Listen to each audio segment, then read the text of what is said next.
오늘 우리가 읽은 말씀은 어려운 말씀입니다. 소위 말해서 70일에 관한 내용이고, 우리가 본 이 70일에는 종말에 관한, 역사적인 종말에 관한 얘기로 다니엘서는 요한계시록과 더불어 종말에 대한 이야기가 담겨져 있습니다. 그래서 구약의 계시록은 다니엘이 되고 신약은 요한의 계시록이 되는 것입니다.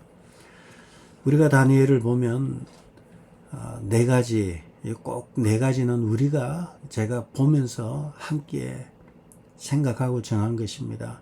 다니엘 신앙의 특징은 첫째는 말씀의 사람이었고, 두 번째는 기도의 사람이었으며, 세 번째는 결단하는 사람이었고, 네 번째는 이 모든 것이 다 우리 조상들의 잘못이면서 동시에 바로 나의 잘못이고 우리의 잘못이다.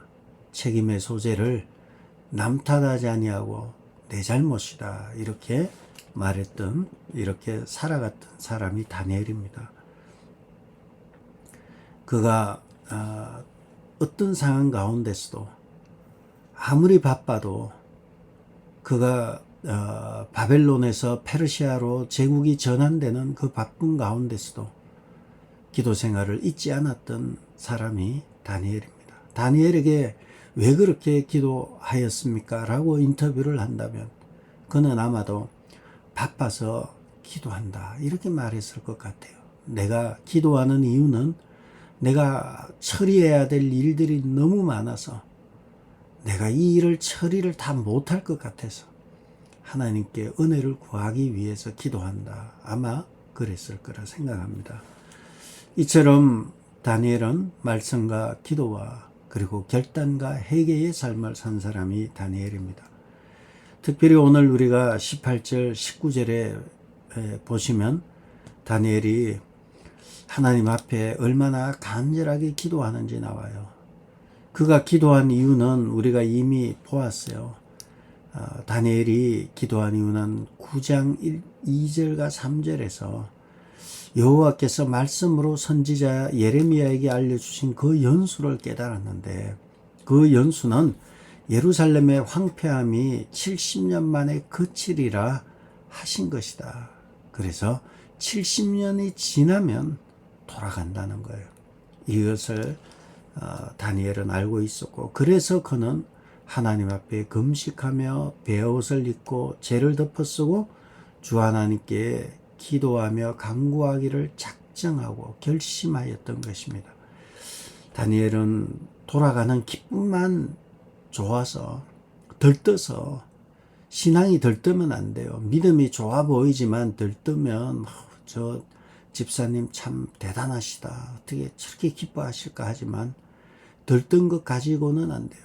다니엘처럼 깊이 있게, 우리가 돌아가는 것은 좋은데 우리가 하나님의 징계를 받은 이유는 무엇이고 우리의 문제는 무엇이며 우리가 개선해야 될 것은 또 무엇인가, 이런 것들을 점검하는 것도 중요합니다.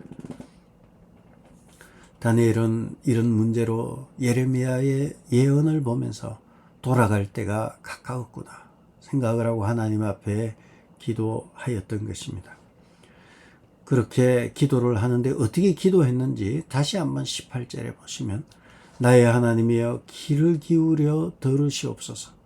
눈을 떠서 우리의 황폐한 상황과 주의 이름으로 일컫는 성을 보옵소서. 18절에 보면 의인화 시켰는데 주님의 눈과 주님의 귀예요. 주님의 귀는 나의 하나님이여 귀를 기울여 들어주시고 주님의 눈은 이 황폐한 상황을 보옵소서. 그러므로 우리가 주 앞에 간구하옵는 것은 우리의 공의를 의지하는 것이 아니라 주의 큰 긍휼을 의지하여 하나님 앞에 간구하는 것을 봅니다. 19절에 보면 다니엘은 주여 들으소서, 귀가 있어야 됐죠. 그래서 18절에서도 귀를 기울여 들으시옵소서. 그리고 주여 용서하옵소서. 또다시 얘기하죠. 주여 귀를 기울이시고 행하소서. 들으시고 용서하시고 행하여 주옵소서라고 말하면서 지체하지 마옵소서. 나의 하나님이여. 하나님 앞에 이렇게 간절하게 기도하는 다니엘을 보게 됩니다.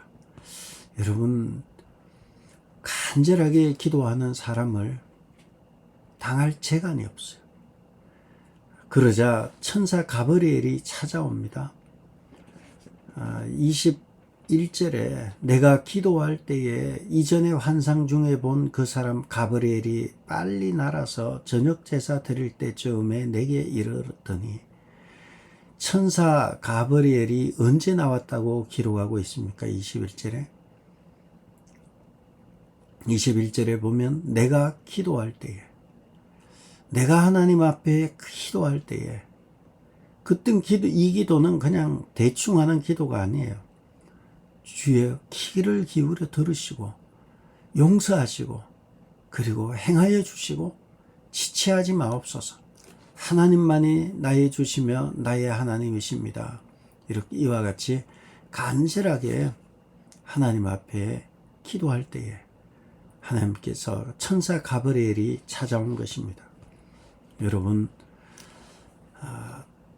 작정하고 기도하기로 결심하고 온 힘을 다해서 진액을 뽑아 기도할 때 하나님의 음성이 들리는 것입니다. 천사 가브리엘이 찾아온 것은 그가 간절하게 내가 기도할 때에 그가 찾아와서 그 다음부터 하는 얘기가 너무나 엄청난 이야기를 합니다. 특별히 찾아온 목적이 21절에 22절에 나옵니다. 내게 가르치며 내게 말하여 이르되 다니엘아, 내가 이제 너에게 지혜와 총명을 주려고 왔느니라. 지혜와 총명을 주려고 왔다. 그리스도인들이 신앙생활을 오래 할수록 지혜가 생겨요. 하나님이 주시는 지혜가 생기고 그리고 총명함이 생겨요. 지혜는 여호와를 경외하는 것이 지식의 근본이고 지혜입니다. 총명은 이 지혜를 삶의 현장 속에서 적용하는 것이 총명한 거예요. 총명은 understanding 하는 거예요.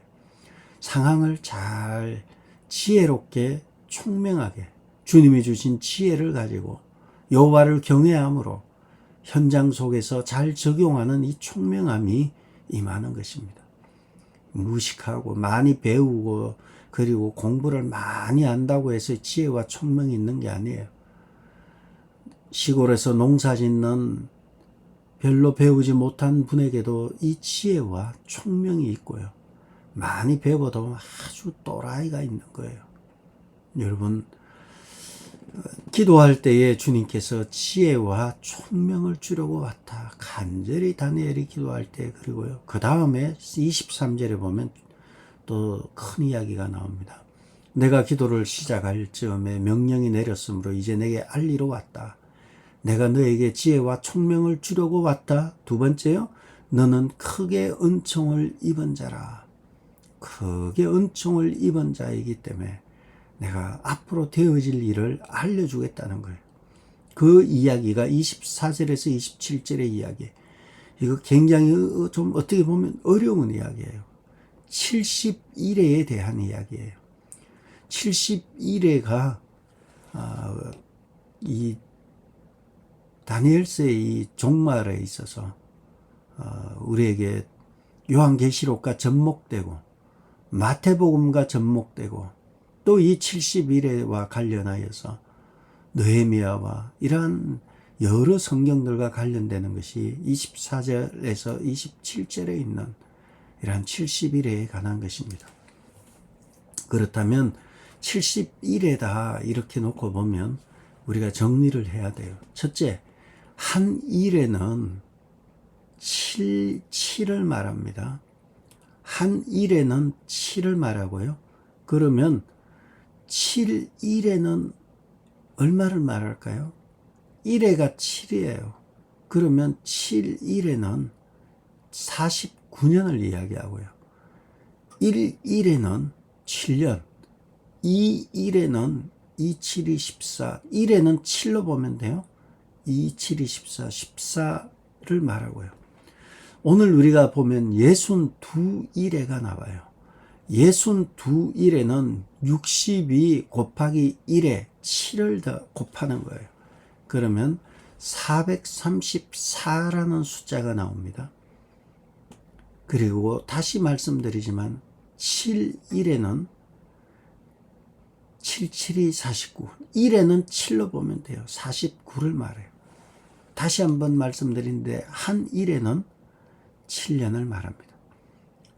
이것이 24절에서 27절까지에 나오는 이야기인데요. 잘 보시면 이제 24절에 보시면 내 백성과 내 거룩한 성을 위하여 이런 이래를 기한으로 정하였나니 내 백성과 거룩한 성, 거룩한 성은 성전을 말하죠. 예루살렘 성을 얘기하고 예루살렘 성이 왜 의미가 있어요? 그곳에 하나님이 계신 성전이 있기 때문이에요.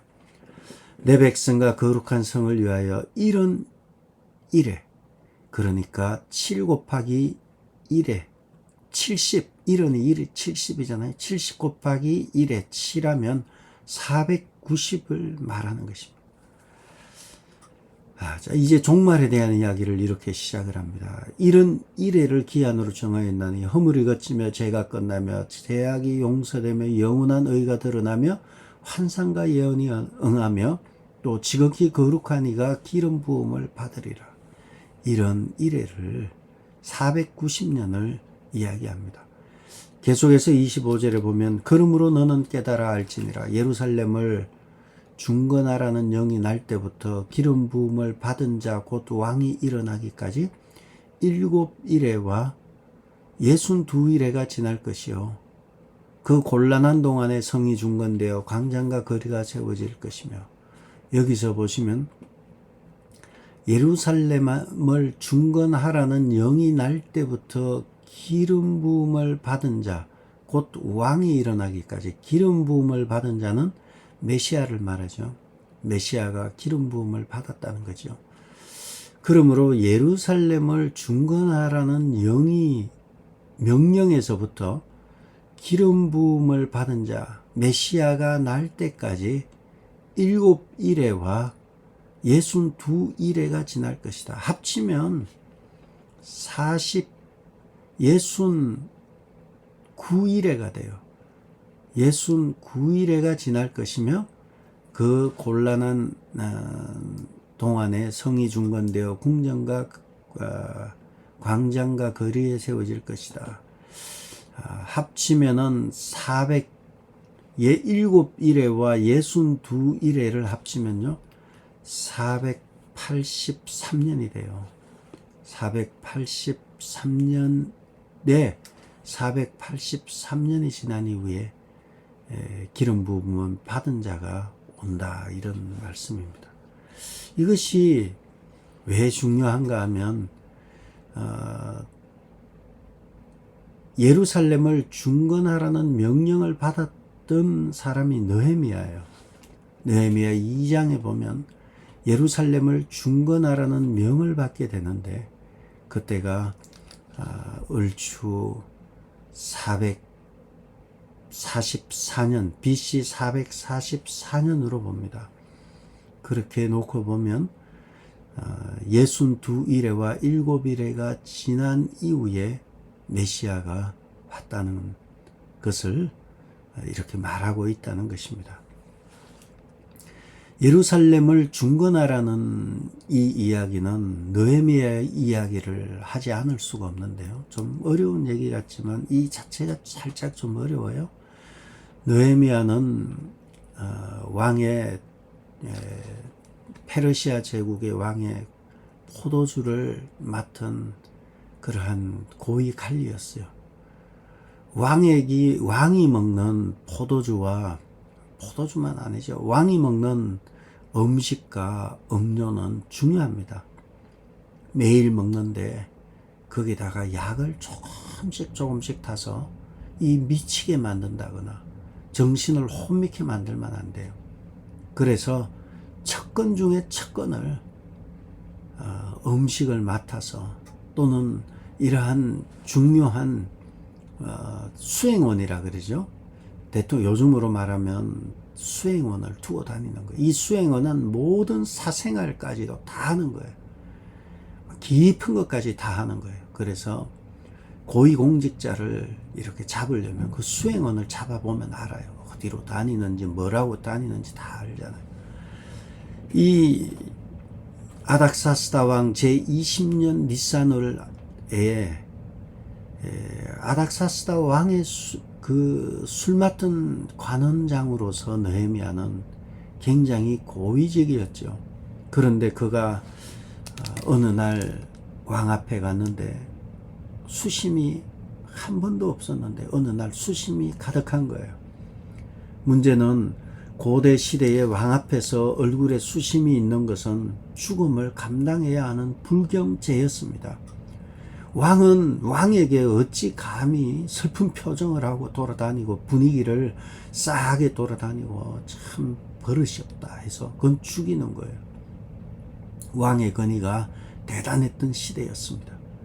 그런데 그날 느헤미야 2장의 얘기입니다. 얼굴에 수심이 가득하였습니다. 그러자 왕이 묻습니다. 너 도대체 왜 그러느냐? 무엇이 문제이냐? 이렇게 묻게 되죠.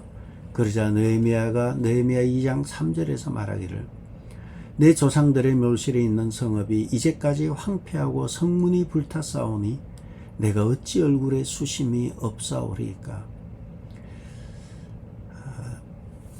느헤미야가 수심이 있었던 것은 예루살렘 성읍이 황폐하고 성문이 불탔는데 수리도 되지 않고 그래서 얼굴에 수심이 가득하다는 거예요.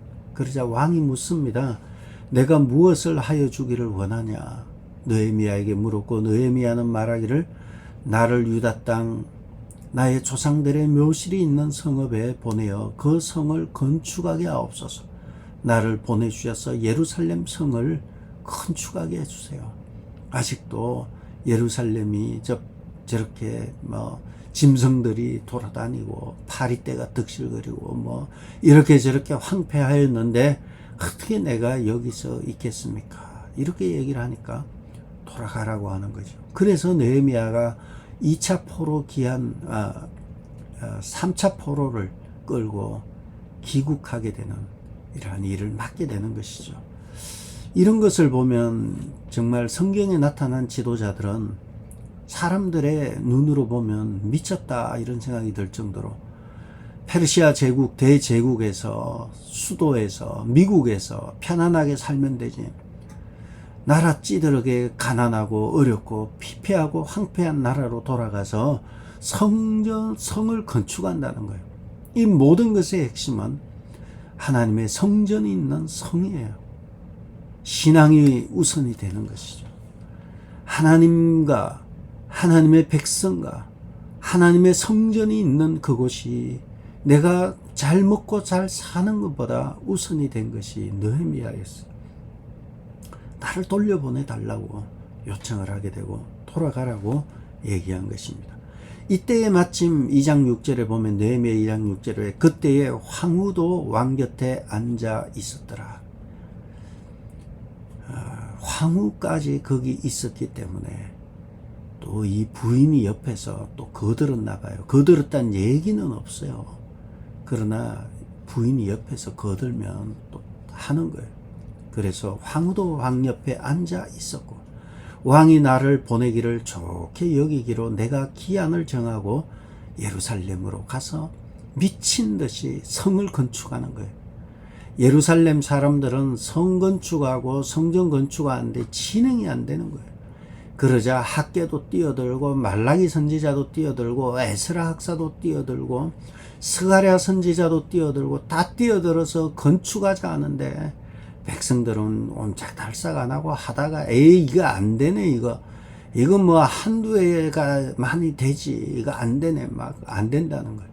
성전 건축가 명령해서 건축하는데 한 일회가 걸렸어요. 49년이 걸렸어요. 그래서 한 일회와 62일회가 지나고 나서 기름 부음 받은 자가 나타난다는 거예요. 그때 한 일회가 여기서 등장하는 거예요.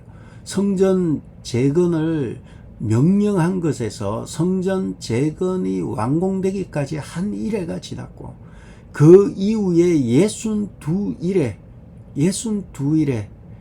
62일에니까 62 곱하기 7이 되죠. 430년 되겠죠.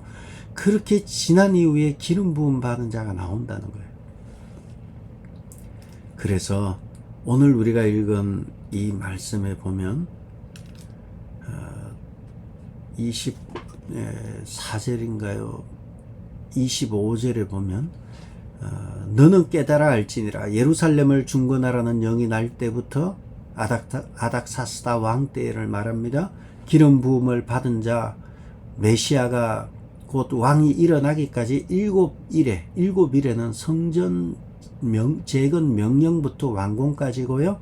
62일에가 지나면 그때 메시아가 오신다는 거예요. 그런데 이 메시아가 오신 이야기를 하고 난 이후에 마지막 한 일회가 남아요. 뭐라고 하나, 한 일회, 7일회와 62일회, 거기 24절에 나와 있었죠.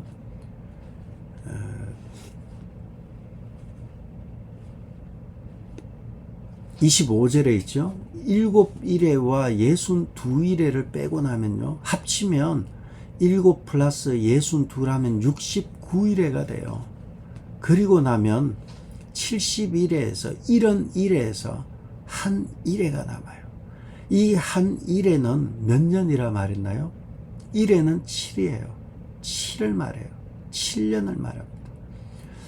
이런 7일회는 49년이고 49년 동안 성전이 재건이 되고요. 62일회가 지나서 합쳐서 69일회가 지나서 이제 놀라운 일이 하나 생긴다는 거예요. 26절에 보시면 62일회 이후에 기름 부음을 받은 자가 끊어져 없어질 것이다. 그러니까 67일회와 62일회가 지난 이후에는 기름 부음 받은 자가 끊어진다는 거예요. 이것이 말하는 것이 무엇입니까? 이것은 메시아의 죽음을 말합니다. 기름 부음 받은 자가 끊어져 없어질 것이다. 십자가의 사건을 의미합니다. 메시아께서, 예수님께서 그 예수 그리스도가 끔찍한 죽음을 맞을 것이고, 그리고 장차 한 왕이 백성이 와서 그 성읍과 성소를 무너뜨리려니와 그의 마지막은 홍수에 휩쓸림 같을 것이며 또 끝까지 전쟁이 있으리니 황폐할 것이 작정되었다. 메시아가 끊어진 이후에, 그리스도의 십자가 사건 이후에 장차 한 왕의 백성이 와서 황폐하게 할 것이다. 이것은 환란을 의미합니다. 로마의 군병이 와서 이러한 큰 환란이 나타나는데 27절에 계속해서요. 그가 장차 많은 사람들과 더불어 한 일회 동안에 언약을 굳게 맺고 그가 이 일회의 절반의 제사와 예물을 금지할 것이며 또 포악하여 가증한 것이 날개를 의지하여 설 것이며 또 이미 정한 종말까지 진노가 황폐하는 자에게 쏟아지리라 하였느니라 하니라. 뭔 얘기인지 잘 모르시지만 잘 들어보시기 바랍니다.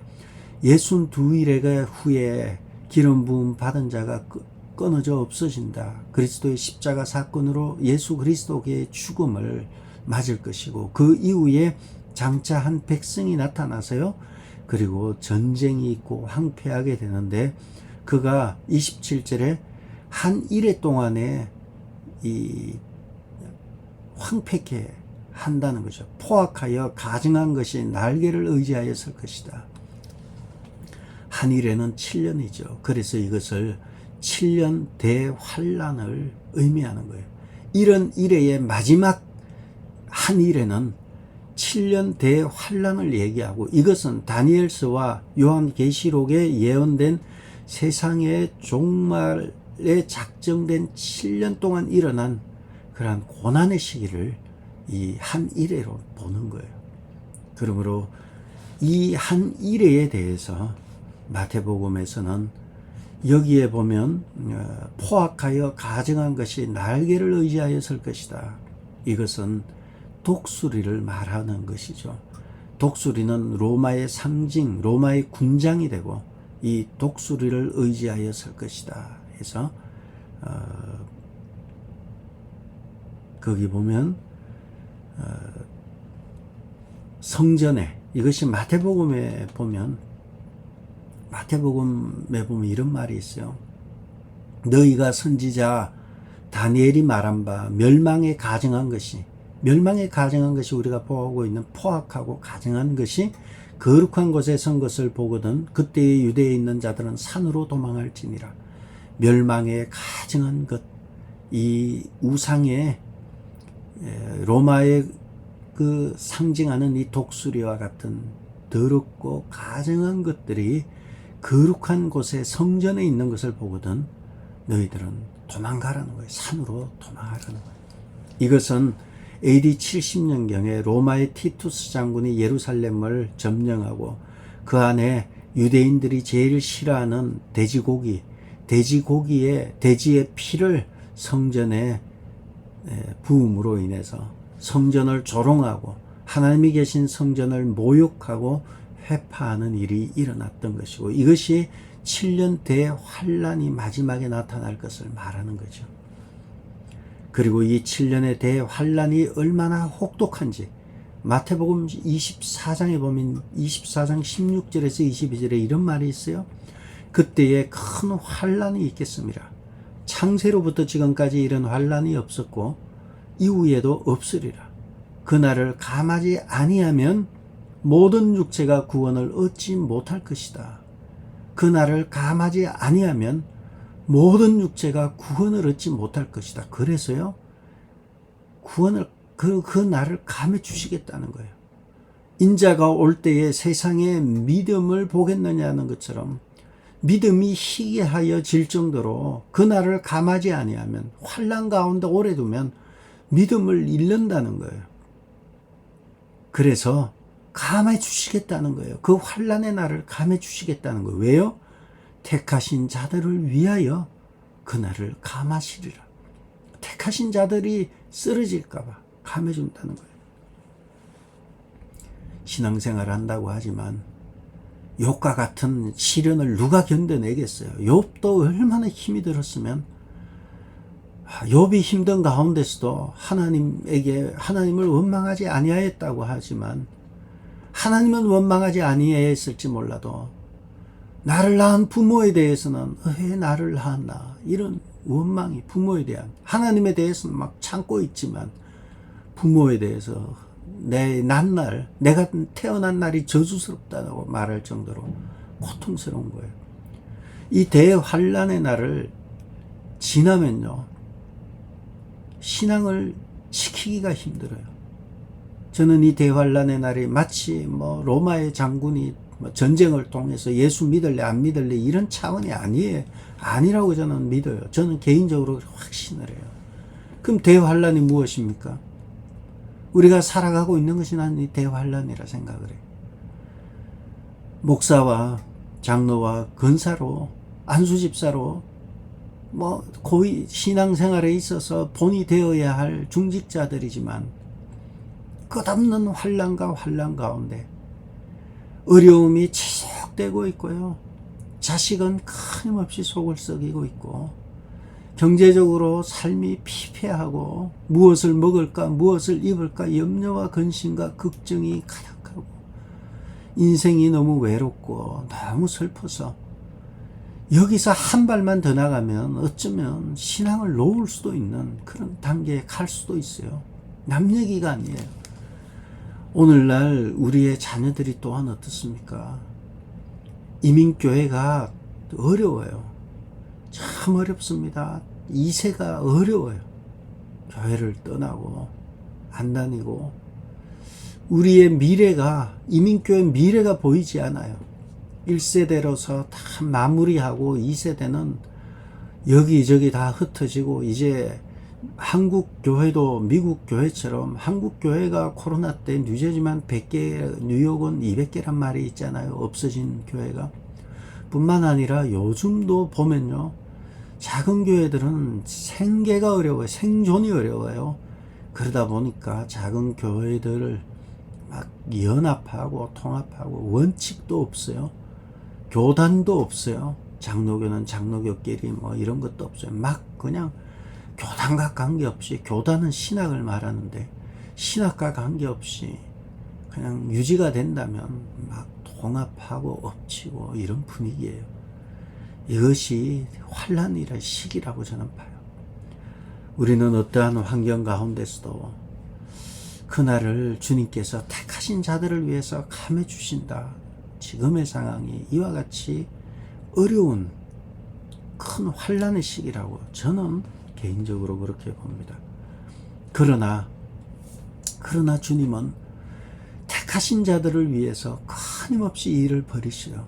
하나님은 느헤미야를 통해서 성전 중건의 명령이 떨어지게 하시고, 하나님은 학개를 통해서 식어진 가슴에 불을 지피는 역할을 하시고, 에스라를 보내셔서 성전을 중건하게 하시고, 많은 사람을 동원해서 그의 택하신 자들을 구원하는 길로 인도하시는 것입니다.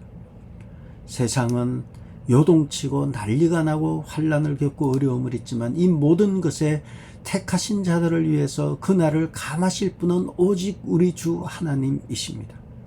역사의 주인이신 하나님, 역사의 주권이 우리 주님께 있고, 그 역사의 주권자 되신 하나님은 우리가 간절하게 기도하고 나아갈 때 주님께서 가브리엘을 통해서 장차 되어질 일을 알려주셨던 것처럼, 우리가 이 어려운 때에 하나님 앞에 기도하고 간절하게 나아가면 하나님께서 우리에게 앞으로 되어질 일들을 알려주십니다.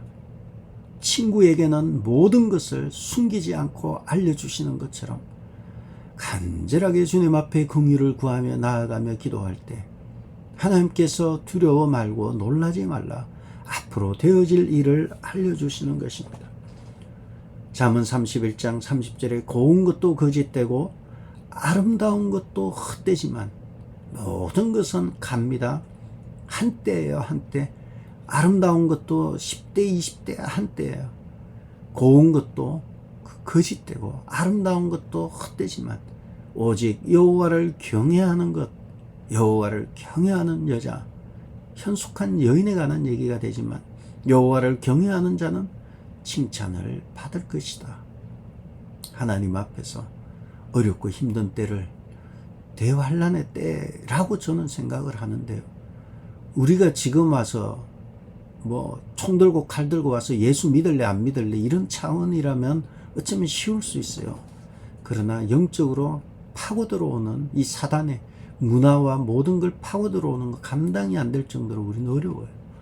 이러한 때에 주님과 바짝 붙어 있어서 어려운 환란의 때에 주님이 주시는 힘으로 능히 이기고, 그리고 세상에서 가장 곱고 가장 아름다운 것, 그리고 영원한 것, 여호와를 경외하는 여러분들 되어서 주께로부터 칭찬을 받는 여러분 되기를 주의 이름으로 축복합니다. 기도하겠습니다. 아버지 하나님, 마지막 대환란에 대한 이야기를 들었습니다. 그러나 이것을 들은 다니엘은 주님 앞에 간절히 매달렸을 때 주님이 친구처럼 찾아오셔서 다 숨김없이 가감없이 대화하시고 알려주셨음을 보았습니다. 사랑하는 귀한 성도들, 주님의 이름 붙들고 나아올 때 주님이 친구가 되셔서 모든 되어질 일을 알려주시고 새 힘을 주시고 은혜를 주시는 복되고 귀한 성도들 되게 도와주옵소서. 7전도회를 주님께서 축복해 주셔서 한참 교회를 위해서 섬기는 건강하고 그리고 역동적인 나이입니다. 귀한 성도들, 귀한 7전도회 하나님 건강 주시고 주님의 몸된 교회를 섬기기에 부족함이 없도록 여러 환경과 여건을 열어주셔서 남은 생에 하나님 앞에서 힘껏 하나님 앞에 충성되게 일할 수 있는 귀하게 쓰임받는 전도회가 되게 도와주옵소서. 예수님의 이름으로 기도드렸습니다. 아멘. 하늘에 계신 우리 아버지여, 이름이 거룩히 여김을 받으시오. 나라의 마옵시며 뜻이 하늘에서 이룬 것 같이 땅에서도 이루어지이다. 오늘 우리에게 일용할 양식을 주옵시고 우리가 우리에게 죄 지은 자를 사하여 준 것 같이 우리 죄를 사하여 주옵시고 우리를 시험에 들게 하지 마옵시고 다만 악에서 구하옵소서. 나라와 근세와 영광이 아버지께 영원히 있사옵나이다. 아멘.